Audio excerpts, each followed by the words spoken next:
السلام علیکم ورحمۃ اللہ وبرکاتہ۔ فتنہ دجال اور اس سے نجات کا راستہ کی سلسلہ وار سیریز چل رہی ہے، جس کا پارٹ نمبر 5 کا مطالعہ آج ہم کریں گے انشاءاللہ، جس کا عنوان ہے دجال کا تذکرہ قرآن میں کیوں نہیں۔ یہ سوال بہت زیادہ سامنے آتا ہے کہ بالآخر دجال کا ذکر قرآن میں موجود کیوں نہیں، حالانکہ دوسری طرف ثابت ہے کہ دجال کا فتنہ دنیا کا سب سے بڑا فتنہ ہے۔ اس کی برائی چار دانک عالم پھیل جائے گی۔ تمام انبیاء اس کے فتنے سے اپنی اپنی امت کو ڈراتے رہے۔ اس امت کے آخری زمانے میں نکلے گا، پوری زمین میں گھومے پھرے گا، اور نبی کریم صلی اللہ علیہ وسلم نے اپنی امت کو اس کے فتنے سے ڈرایا اور اس سے پناہ مانگنے کا حکم دیا۔ ان تمام باتوں کے باوجود واضح طور پر پورے قرآن میں اس کا ذکر نہیں ملتا۔ آخر اس کی کیا وجہ ہے؟ اس سوال کے جواب میں بعض علماء نے کہا ہے کہ قرآن کی بعض آیات سے دجال کا فتنہ ثابت ہوتا ہے، جیسا کہ ایک جگہ بیان فرمایا سورہ انعام کی آیت نمبر 158 میں، جس دن تیرے رب کی بعض نشانیاں ظاہر ہوں گی تو اس دن کسی نفس کو اس کا ایمان فائدہ نہیں دے گا۔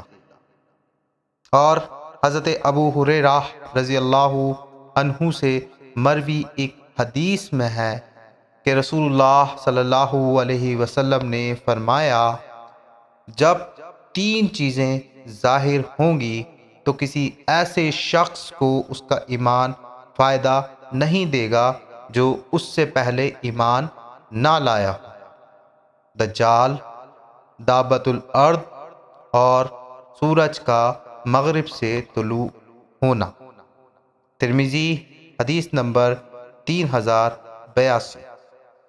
نبی اکرم صلی اللہ علیہ وسلم کی بیان کردہ اس تفسیر سے معلوم ہوا کہ درج بالا آیات میں جن نشانیوں کے ظہور کا ذکر ہے ان میں دجال بھی شامل ہے، لیکن فی الحقیقت ابتدائی سوال اب بھی اپنی جگہ قائم ہے کہ قرآن میں واضح طور پر دجال کا ذکر موجود کیوں نہیں، کیونکہ یہ وضاحت تو حدیث میں ہے کہ اس آیت سے مراد دجال کا فتنہ بھی ہے۔ تفسیر بغوی میں یہ بات مذکور ہے کہ سورہ مومن کی مندرجہ ذیل آیات میں دجال کا ذکر موجود ہے۔ سورہ مومن آیت نمبر 57۔ آسمانوں اور زمین کی پیدائش یقیناً انسان کی پیدائش سے بہت بڑا کام ہے۔ کل کا اطلاق بعض پر ہونے کی وجہ سے یہاں ناس سے مراد دجال ہے۔ فتح الباری جلد 13 صفحہ 115۔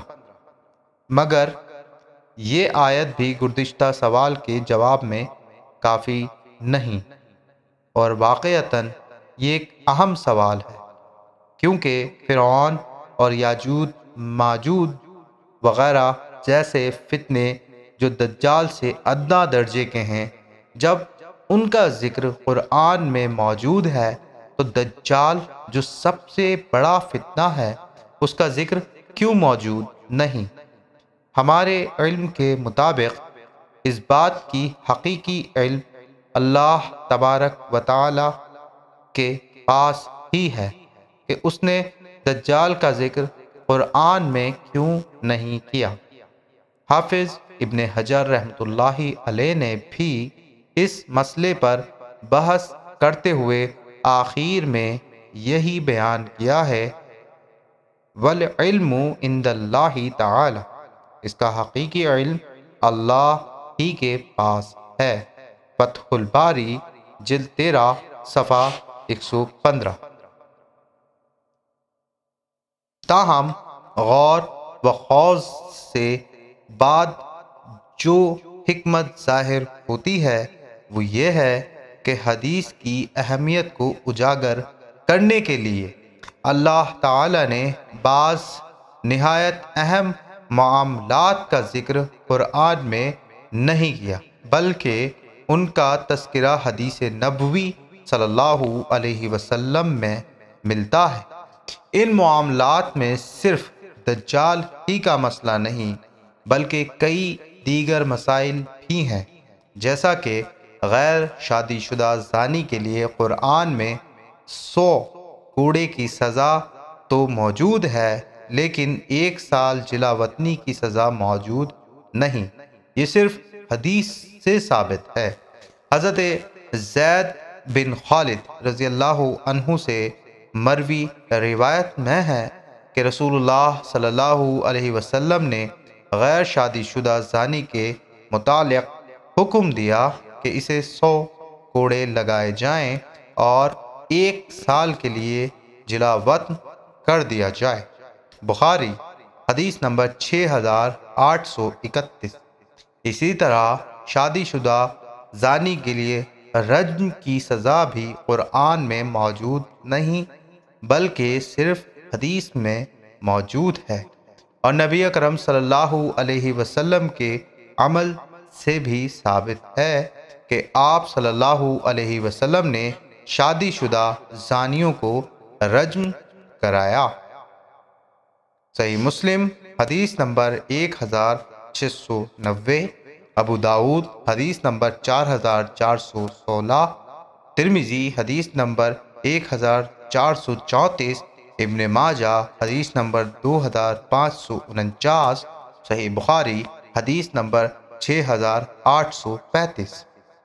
قرآن میں سورہ نساء کی آیت نمبر 23 میں حرام رشتوں کا ذکر کیا گیا ہے، لیکن ایک حرام رشتے کا ذکر صرف حدیث میں ہے، قرآن میں نہیں، اور وہ ہے پھوپھی اور بھتیجی کو یا خالہ اور بھانجی کو ایک نکاح میں جمع کرنا۔ صحیح بخاری حدیث نمبر 5108۔ علاوہ ازیں نماز کی رکعات کی تفسیر، اذان کے کلمات، سنن رواتب کی تفصیل، مناسک حج اور زکوٰۃ کے نصاب کی تفصیل وغیرہ بھی ایسے مسائل میں سے ہے جس کا ذکر قرآن میں موجود نہیں۔ ان مسائل کی وضاحت صرف حدیث میں ملتی ہے، لہذا ثابت ہوا کہ صرف دجال ہی کا نہیں بلکہ کتنے ایسے ہی مسائل ہیں جن کا ذکر قرآن میں موجود نہیں، صرف حدیث میں ہے، اور ہم ان سب کو مانتے ہیں۔ بعیدہ دجال کی پیشن گوئی پر یقین و ایمان رکھنا بھی ہم پر لازم ہے، اگرچہ اس کا ذکر قرآن میں نہیں۔ اب اگر کوئی کہے کہ دجال کا ذکر قرآن میں کیوں نہیں، تو اس کا جواب وہی ہوگا جو سوال کا ہے کہ درج بالا تمام مسائل کا ذکر قرآن میں کیوں موجود نہیں، اور وہ جواب یہ ہے کہ حدیث جہاں قرآن کی تشریح و تفسیر کرتی ہے وہاں بعض ایسے مسائل بھی بیان کرتی ہے جن کا سرے سے قرآن میں ذکر ہی نہیں۔ بعض علماء نے یہ خیال کیا ہے کہ قرآن میں دجال کا ذکر اس لیے نہیں تاکہ منکرین حدیث مزید گمراہی میں بڑھیں اور بڑھتے رہیں اور بالآخر فتنہ دجال کا شکار ہو جائیں۔ واللہ عالم بالصواب۔